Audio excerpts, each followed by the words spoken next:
ఎక్కడికి మాట బండ్లు ఆడుతున్నారు.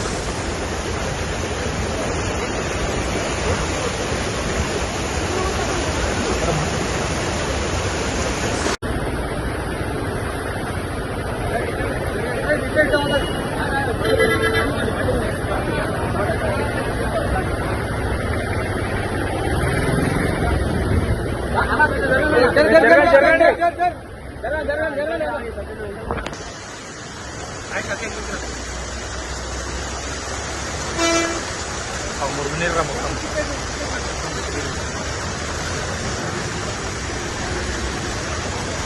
కాలు మొత్తం దెబ్బ తగిలింది. అది ఎంత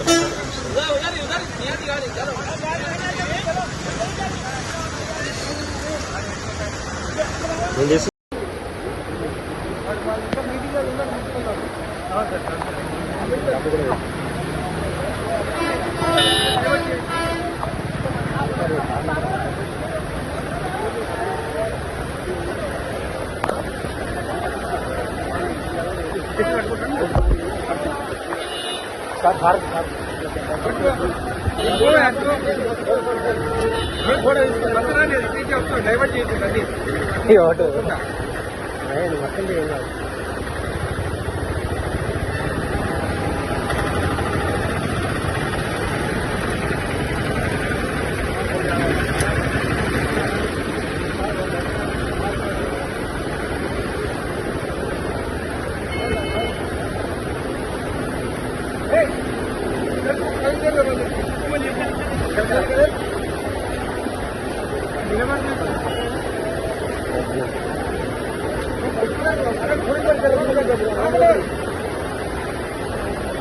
సార్ బస్ వస్తుంది.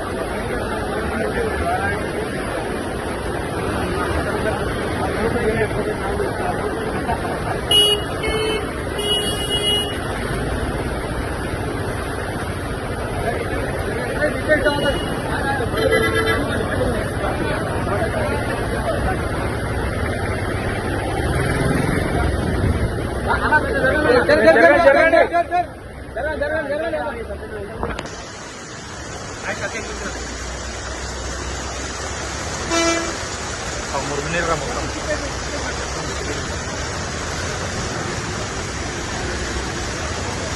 కాలు మొత్తం దెబ్బ తగిలింది. అది ఎంత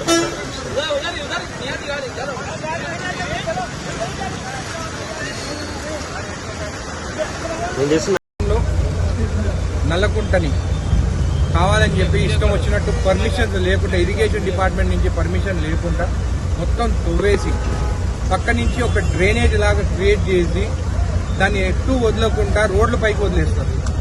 అంటే ఆ నల్లకుంటలో ఆ నీళ్లు పోయింటే నల్లకుంట నిండి ఓవర్ఫ్లో అయ్యి కొంచెం నీళ్లు బయటకు వస్తుండే. ఆ కనెక్టివిటీ లేకుండా వాళ్ళకి అసలు అవగాహన లేకుండా గత ప్రభుత్వంలో ఆ డ్రైనేజ్ చేసిన దానికోసమే ఈ రోజు ఈ పరిస్థితి ఉంది. గత 10 సంవత్సరాల నుండి కూడా నీళ్లు రోడ్ల మీదకి వస్తే కూడా ఏ ఒక్క శాంక్షన్ కూడా ఈ రెయిన్ వాటర్ డ్రైన్ కోసము అసలు శాంక్షన్సే లేవు. 14 కోట్ల రూపాయలు నేను ఈ రెయిన్ వాటర్ డ్రైన్స్ కోసము, స్టామ్ వాటర్ కానీ దీనికి డ్రైన్స్ కోసం సపరేట్గా 14 crore రూపీస్తోని శాంక్షన్ చేయించడం జరిగింది ఐడీసీ నుండి. ఇది టెండరింగ్ కూడా అయిపోయింది. వచ్చే వారం టెండర్ ఓపెన్ చేస్తారు. వచ్చే సంవత్సరం వానకాలం లోపల ఇవన్నీ కంప్లీట్ చేసి ఈ రోడ్ పైన కూడా నీళ్లు లేకుండా చేస్తారని చెప్పి జడ్చర్ల ప్రజలందరికీ తెలియజేస్తుంది. కమిషనరు కౌన్సిలర్లు వాళ్ళంతా మీటింగ్లో ఉన్నారు. కౌన్సిలర్లు ఏదో లావాదేవీల గురించి కొట్లాడుతున్నారంట. వాళ్ళు అదే కొట్లాడుకొని ఇది లాస్ట్ వాళ్ళది. వచ్చేసారి ఎలక్షన్ మున్సిపాలిటీలో కాంగ్రెస్ పార్టీ ఘన విజయం. ఒక్కడు కూడా వాళ్ళు గెలవరు. ఖచ్చితంగా 70 కోట్ల రూపాయలు ఇంకా ఫండ్ తీసుకొచ్చి జడ్చర్ల టౌన్ ని, బాలేపల్లిని